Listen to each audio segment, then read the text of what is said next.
Coming to you from San Diego, California, and we're going to study Torah together.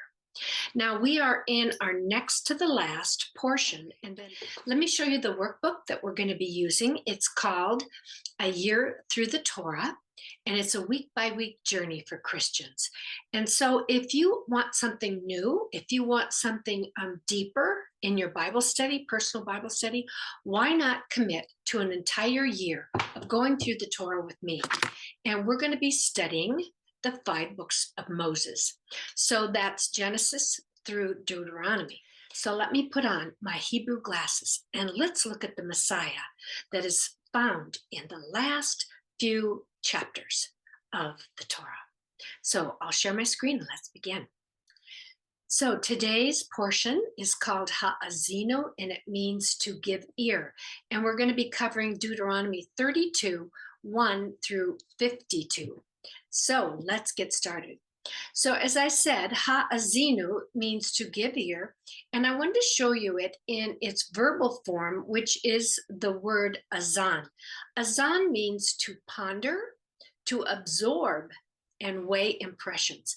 So our ears are to absorb what we hear and then weigh it in our hearts and in our minds.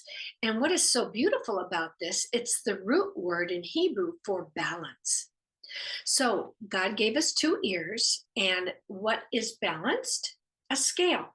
And that's where we get the word Moznaim, which is the name for a scale. All they do is add a mem in the beginning and then a final mem at the end. And you get that word for scale. Now, Moses taught them a song. A song is called a shir in Hebrew. And if you know Song of Solomon, it is Shir HaShirim, Song of Songs. And this song that Moses is teaching them is to be a remembrance. In other words, once they learn it, that song will just roll around in their head year after year after year.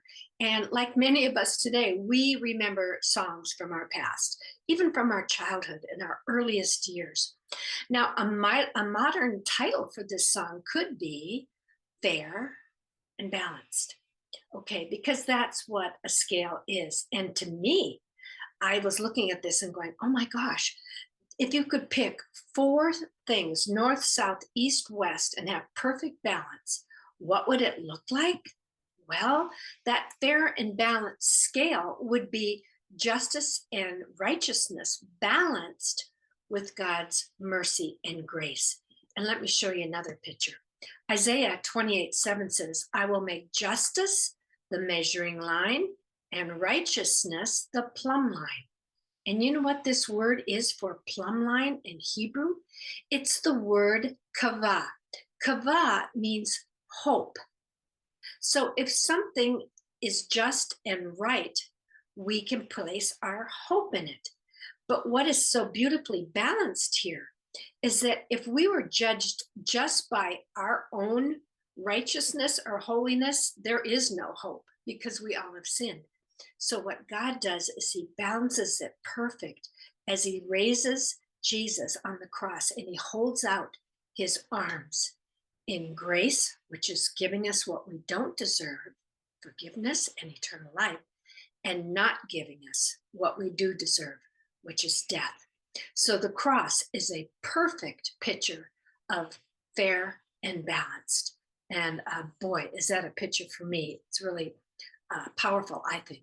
So the song that Moses taught them was not like the Song of the Sea. Remember, if you followed me all the way through the Torah, you know that Moses and his sister Miriam sang the Song of the Sea. This was praising Adonai for his redemption, taking them out of bondage. It was a celebration. That redemption, or Geulah, is what the whole Bible is about, redeeming us from bondage and darkness. This song, however, is different. This is going to be a witness against Yisrael or Israel, and it's prophetic in nature. Why? Well, like I said in the introduction in my email, by the way, if you're not on my email, then many things that I say in the emails, you're not going to see here if you're just subscribing to my YouTube or Facebook channel. So if you want the PowerPoints personally, they're free. By the way, if you just subscribe to the channel, you don't receive my emails and some explanation and other important information. So if you want to also get the PowerPoints and my emails, you can just email me shoot me a quick email to rjlevis@gmail.com. And I will put you on the group contact list and you'll be receiving all of it. So this song is prophetic. Why? Because Israel is going to repeat their mistakes over and over. And why? This is because we all default back to who we really are, which are broken, fallen people. And we always will revert back to our own fleshly desires, which puts the self first above others. And I don't care how nice you think you are, and all the good deeds you do will never, ever be enough, because we all have sinned and fallen short, right? So Moses appeals to two things. He appeals to the heavens, Hashemayim, first, and then to the earth, Haaretz. Now, these are the two witnesses. Moses is appealing to heaven and earth as two witnesses to this verdict that is going to be in the song here that he's teaching them. So God is going to give the penalty and final verdict. And so this is what we're talking about here. Okay, it's a very Jewish concept, by the way, because all our mitzvot or good deeds are done to bring unity. And unity are good deeds. It makes us feel good when we do something for others, right? It's like God is letting us have this unity in our good deeds. However, originally, the unity was to bring heaven to earth. And many Jews, most Jews, I should say, don't talk about going to heaven. What they talk about and what they wait for and long for is to bring heaven down to earth. And that will be the ultimate when the Messiah comes. Of course, we know he brought the ultimate down when he died on that cross and had that perfect balance of both justice and righteousness, but also God's mercy and grace. The cross fully demonstrated the true character of the Messiah. So they call this bringing heaven down, tikkun olam, which means to heal the world finally. And so they're waiting for the Messiah. Of course, we know he came once and he's coming a second time. First time as a suffering servant, second time as a reigning king. And aren't we thankful for that? So Exodus 4:10, Moses started his life this way. And I love looking back and seeing some patterns and then saying, Lord, how does that apply to me? So some people think, oh, the Old Testament's so antiquated and, that's all just rules and laws. And I just like the New Testament where it's all about love and grace and good things like that. Well, if you look back and you look at Moses' life, the example of the most humble man, Jesus said, in all of the Bible, then let's see how he started his life and how he ended his life. So I want to just take a minute to do that. So remember, he started at the burning bush with these words. When God told him that he was going to send him to bring the people out of Egypt and out of bondage, what did he say? I am slow of tongue, unable to speak well, God. And then God says to Moses, go to Pharaoh. I will tell you what to say. So he complains first and says, I'm just not enough to do this task. Well, many times when God calls on us as believers to do something, sometimes that's our first response, isn't it? Well, God, who am I to do that? Or God, I don't know how to do that. And he goes, no. All I'm asking for you is to show up and just obey. And then let me work through you. And apart from me, you can really do nothing. Well, we can do lots of things in the world's view, but in God's eyes, my plans, my abilities are really about zero. It's when he's working through me that God is most pleased.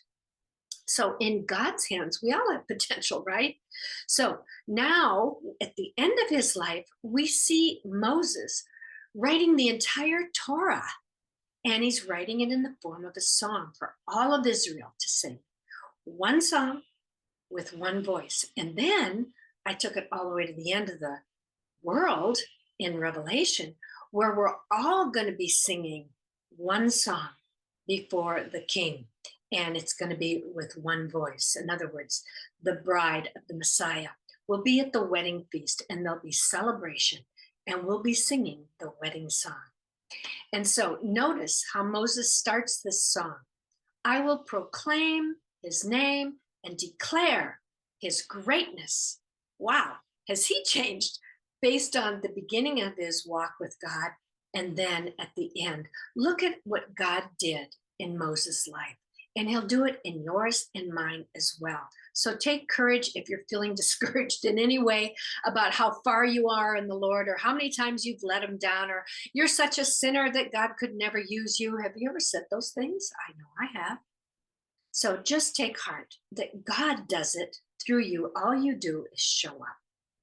So being slow of tongue was actually transformed by God into a powerful song that they'll sing through all generations. Wow, what an exclamation point at the end of Moses' life. Now remember, Moses encounters with the rock, you know, the one who provided the living water in the Midbar, or the wilderness. This song is to testify against them, both in the past and what they're going to do in the future, because God knows they're going to keep repeating the cycle. The cycle just goes on and on. But what it's doing is pointing to the New Testament, when the Messiah says that he is the living water and he is the rock of our salvation. And so this is tied to Moses, Jesus' words and Moses' words. Now remember last week I said their names share two of the same letters, Mashiach, Moshe. See, M and S, M, S, okay. So there's a connection here, and that's why I love studying Torah, because the words and actions of Jesus are actually fulfilling all that's taught in the Torah. So if we don't know what our foundation is, then we can't fully appreciate the things that Yeshua says. Now remember, it was Peter who identified Jesus as the Messiah. And Jesus turned to him and said, upon this rock, I'll build my church. He meant the Messiah, not Peter.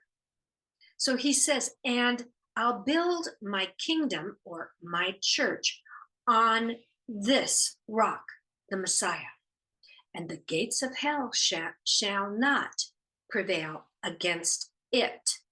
Not him, it. So the church's foundation will be on the Messiah, the rock of our foundation, the bedrock. Okay, so traditionally people have said, oh, that must be St. Peter and the St. Peter statues everywhere. But it was Peter who identified who Jesus really was. And he said, on this, that concept, I'm going to build my church. So perhaps it was Peter's recognition and not Peter himself that was the rock. Look at Psalm 18. The Lord is my rock. He is my foundation. So look at Psalm 62, 1 through 2. My soul finds rest in God alone. My salvation comes from him. That's not Peter. He alone is my rock and my salvation. So Peter is not the foundation, it's the Messiah. And it says, he is my fortress and I will never be shaken. Hell will not prevail against God's kingdom. And that takes us right back to the garden, when it says the very first thing about God's kingdom ruling over the satanic kingdom of this world. And we're going to be talking about that in great detail when we begin Genesis 1:1. So I'm not going to go into it here. Here's some of the words to the song. Look what is credited to God. He alone was like a father to them. So Moses is reminding them, God, or heaven, here's what heaven did for you, earth. So here's what heaven is going to testify against what happened on earth. I loved them. I redeemed them. I guided them. I carried them. I clothed them. I hovered over them to protect them. I guarded them. I sustained them. I watered them. I prevented their enemies from overtaking them. And I gave them a promised inheritance and brought them in faithfully. So this is what heaven did for earth. Now let's look at the response of earth to heaven. Here are the words credited to those whom Adonai loved and redeemed, but what?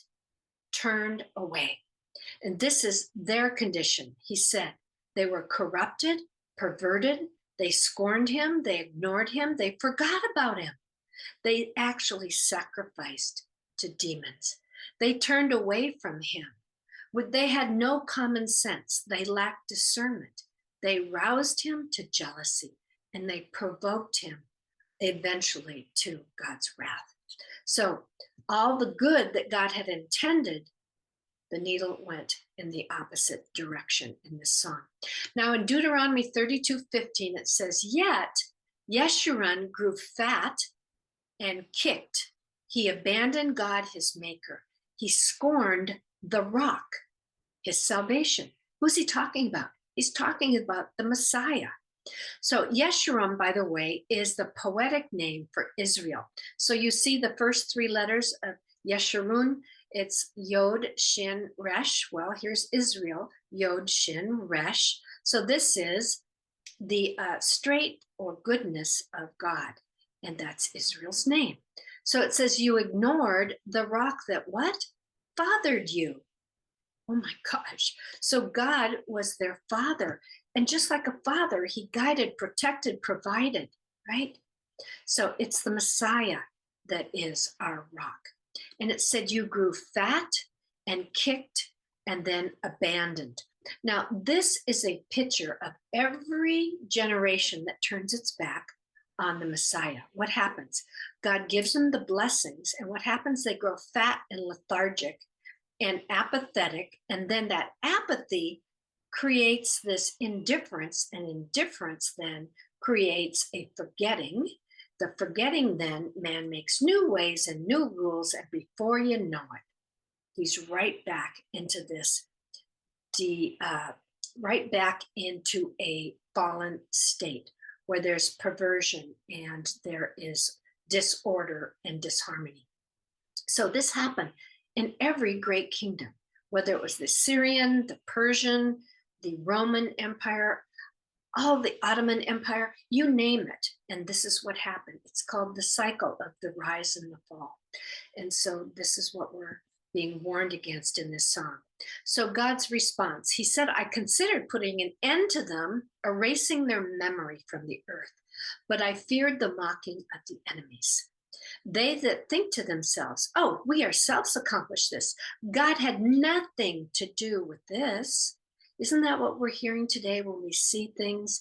I'm not saying every single thing that goes wrong, but you're either born of God's kingdom, or without even knowing it, as your default, you're doing God's opposite, which is the kingdom of this world. And who's in charge of that? HaSatan. And I wanted to show you this. It says, how could one chase 1,000 and two put 10,000 to flight unless their rock had sold them, unless Adonai had given them up? So in other words, if they would trust in him, they wouldn't have been given up to their enemies, but they failed time and time again. Indeed, their rock, what they depend on, which is themselves, is not like our rock, which is the one true God of Israel. So even our enemies themselves know this, or can discern that, or judge this. So as I've said in the past, you will always see those that are anti-God or anti-God's kingdom as the mockers. And I call it the mocking spirit. The one that says, God isn't doing this. There is no God. Religion is your opium of the masses. Well, I don't think they'll be singing that song when Jesus comes in his glory. He is coming again, and you can bank on that. So what will be the consequences? Well, it says they will be fatigued by hunger, in other words, never satisfied, consumed with fever, filled with defeat. The sword will make parents childless. Poison reptiles will come against them. Their vine is of Sodom and Gomorrah. Their wine is snake poison. Their feet will slip, and calamity will come. And so this is what happens as the consequence when we turn our backs on God. Now, when Moses finished the song, he said, "Sing out the words to this song. Take to heart the words of my testimony. Use this song to command your children to stand on these words of Torah." And isn't that exactly what Jesus talked about when he said, all other foundations are sinking sand? When he says, stand on the true rock, which is Jesus the Messiah. So Jesus told a parable about standing on the rock, didn't he? So could the song that Moses be playing as background music show up when we all stand before God's face someday? I was thinking to myself, maybe that song will be playing in the background to remind them, heaven and earth as the two witnesses, of what they did when they turned their backs on God. Now, in Deuteronomy 18, we can look back and remember that Moses told the Israelites that God would raise up a prophet from among them, from the Israelites, and that would be Yeshua or Jesus, and that God would hold to account anyone who did not listen to the words of the prophet who would speak in his name, God's name.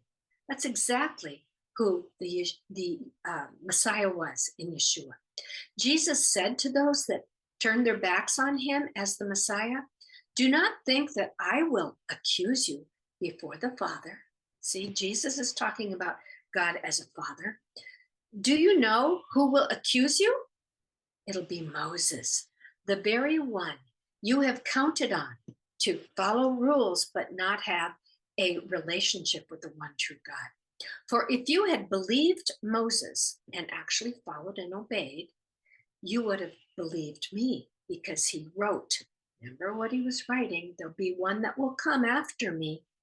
He said, if you'd believed Moses, you'd believe what he wrote about me. So this again is the tie between the Old and the New Testament. Now Jesus said to them, "This is what I told you while I was still with you. Everything must be fulfilled that's written about me in the what? In the law of Moses." So remember, the Torah and the law are holy and righteous and good. The problem wasn't in heaven and what was written. It was that on earth, man was unable to walk it out. Then he opened their minds to what? Understand the scriptures. And by the way, that word understand is binah. Binah means to understand or to build. So when we understand something, that becomes foundational for us to build on. So you can see how Jesus opened their minds so they could build on that foundation of the Messiah. The only scriptures that were available, remember, when Jesus said this, was the Tanakh, the Torah, the Netuvim, and the Ketuvim, the writings, the prophets, and the Torah. And these are the 5 books of Moses, the Torah. And here is where you get the name of their Bible, which I'm going to be talking about when we begin the new cycle. You're going to learn so much. Please share this and have others do this. The Tanakh is the T, the N, and the K, and that stands for the Torah, which are the 5 books of Moses, the Nevi'im are the prophets, and the Ketuvim are the writings. So that's T, N, K. There's the acrostic. So Jesus was talked about in all of these things and then revealed, concealed in the law and the Torah and the prophets, but revealed in the New Testament. God said to Moses then, "Go up on Mount Nebo and see the land of Canaan." So this would be Israel's future, but not Moses. Now, his entire life must have just flashed before him, both his beginnings, his failures, his victories, his defeats, and his final place of glory, which was where? On the mountaintop. Where did it begin with the 10 words or the 10 commandments? On a mountaintop. So God took him to the mountaintop at the beginning, and then he ended at the mountaintop. And for me, what that says is, he who began a good work in you will be faithful to complete it in the end. So then God said, you're going to be gathered to your fathers. However, you will not cross over.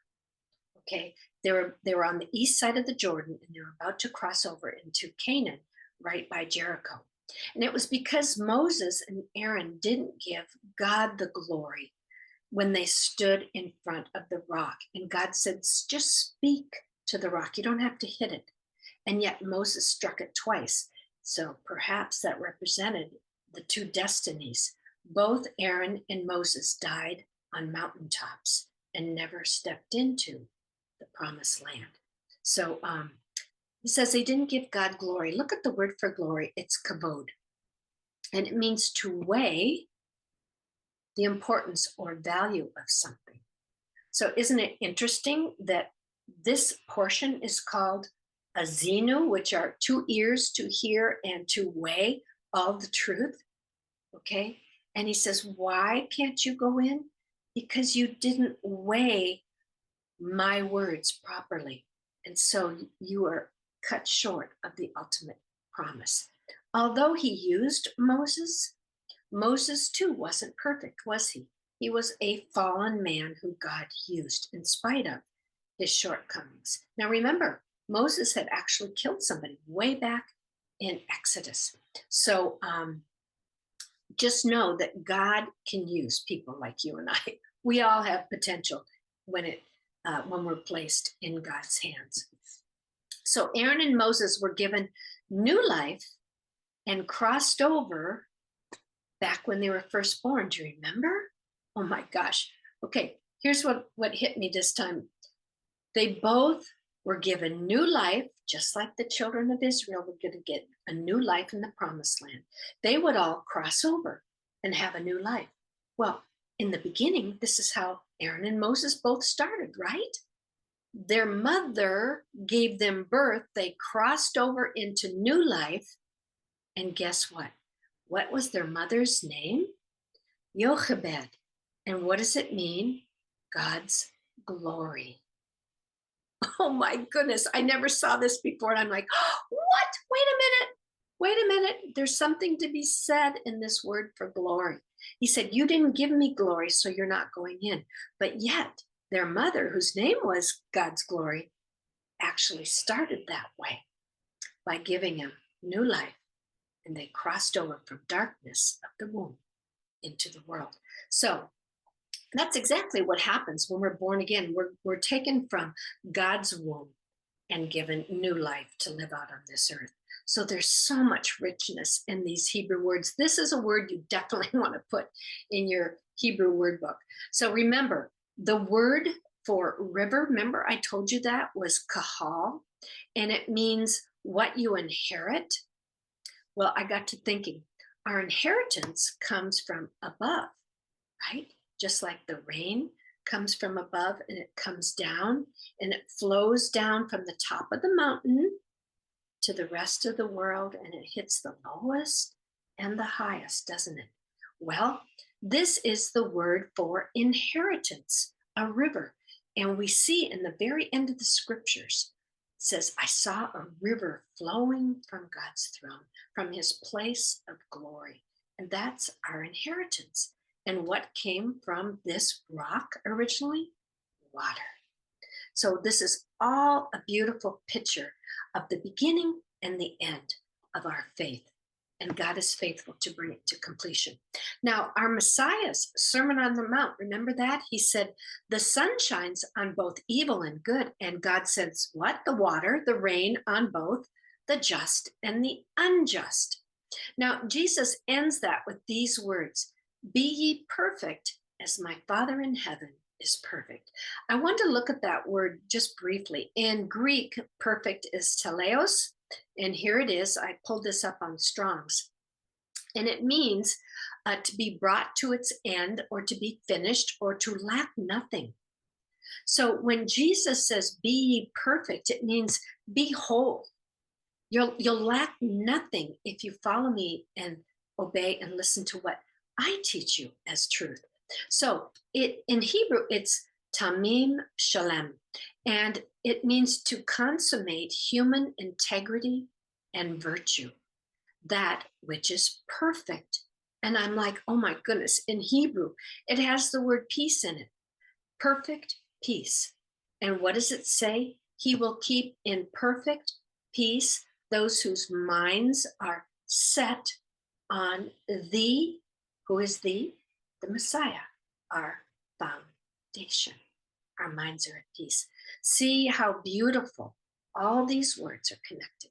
This is why you want to learn your basic letters, so you can begin to see these beautiful connections for yourself. So Isaiah 26:3, let's look at that. You will keep in perfect peace those whose minds, and here's the word for that, lean on you, because he trusts in the foundation. He trusts in you. To lean is the word samek, and it's actually this name of this letter. It starts that word, samek. Okay, it means to support, to cling to, or rest on. Now the rain brought Israel what? Peace. Why? Because the rain multiplied the seed and sustained them. It was their food. So rain sustains, and it comes from heaven, and it means a future harvest. So this was agricultural language. So when we see the rain coming from heaven, it's our inheritance that brings on fruitfulness and food to sustain us. So all these things are so beautiful when you look at them in their Hebrew words, instead of Sukkot, or the ingathering of that fall harvest. And it's also called the Feast of Tabernacle, and it is the feast of also ingathering.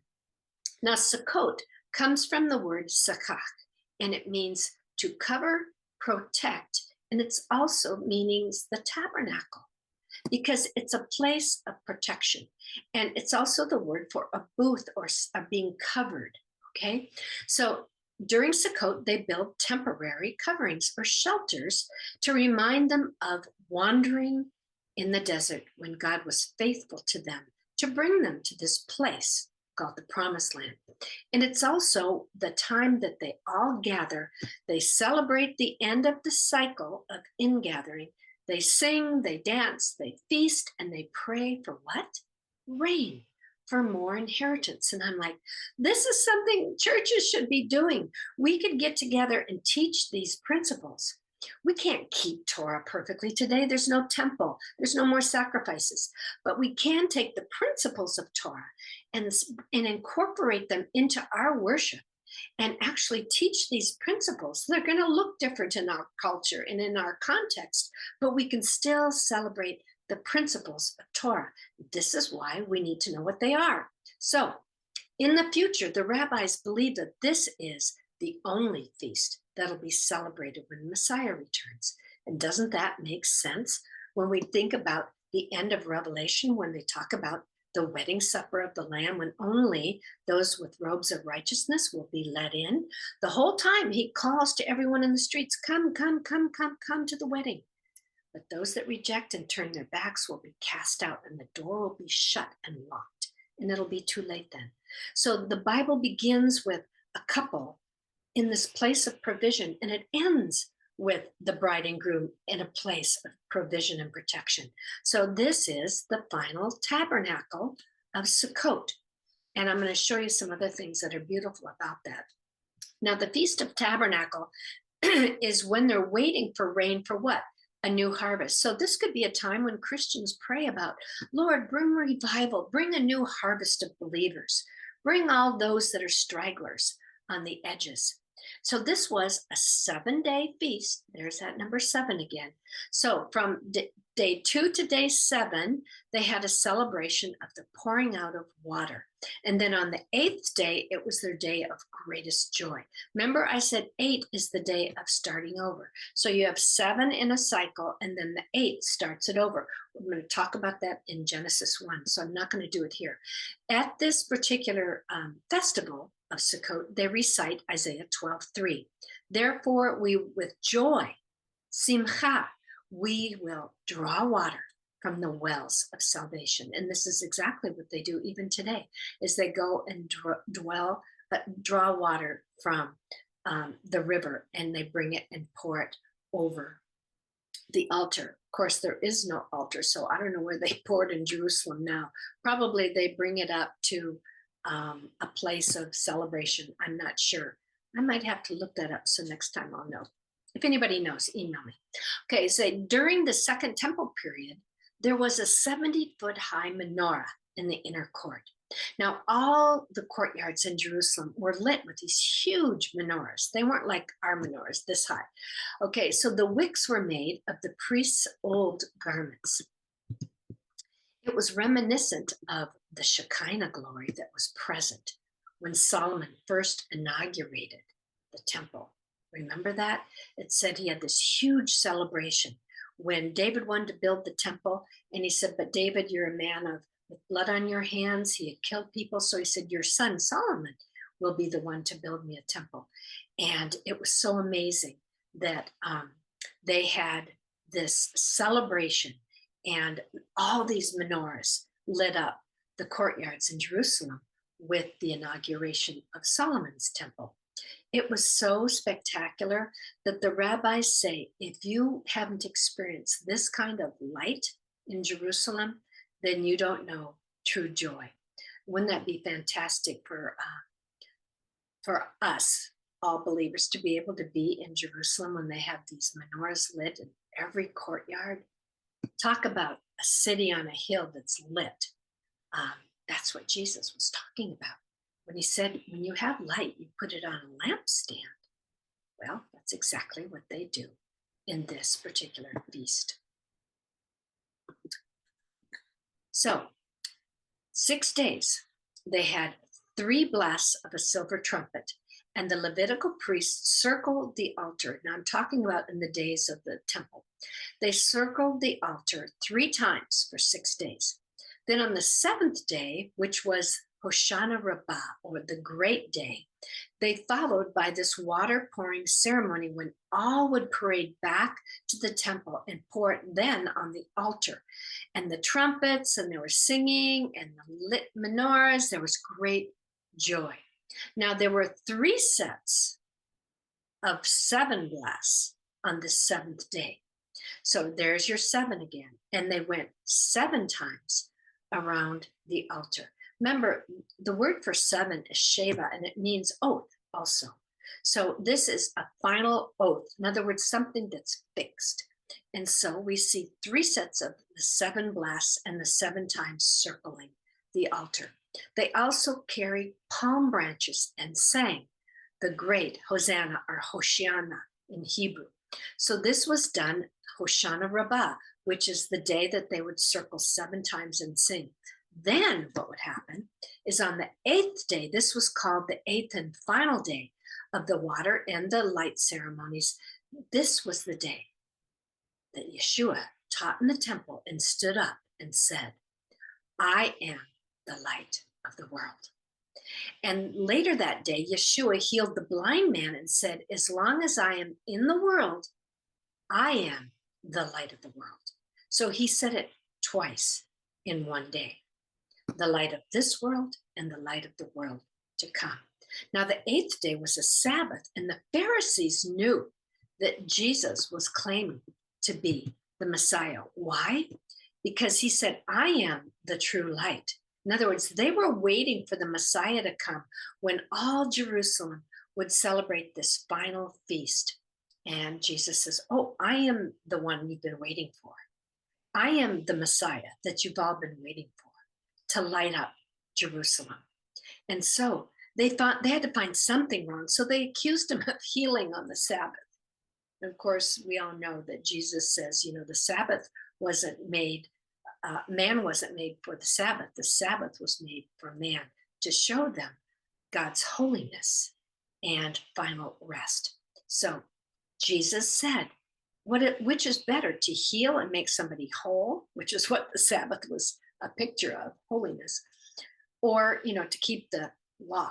So see, Jesus was functioning in the spirit of the law, and they had to find something to kill him for, right? So let's continue on. So this 8th and final day is called Shemini Atzeret. And this is the final 8th day of Sukkot, basically. So I wanted to show you some pictures of them coming down to draw the water, taking it back up to the temple, the two silver trumpets that were to be blown. This is what the branches that they were waving called the lulav, and they wave it in all directions. It's almost like God is saying, everyone is welcome. And they hit the ground with these branches as they celebrate and sing and dance. And then here's the courtyards that were lit with these 70 feet tall menorahs or lampstands. And the priests would have to put these big things of oil, leather things, and climb these ladders to fill.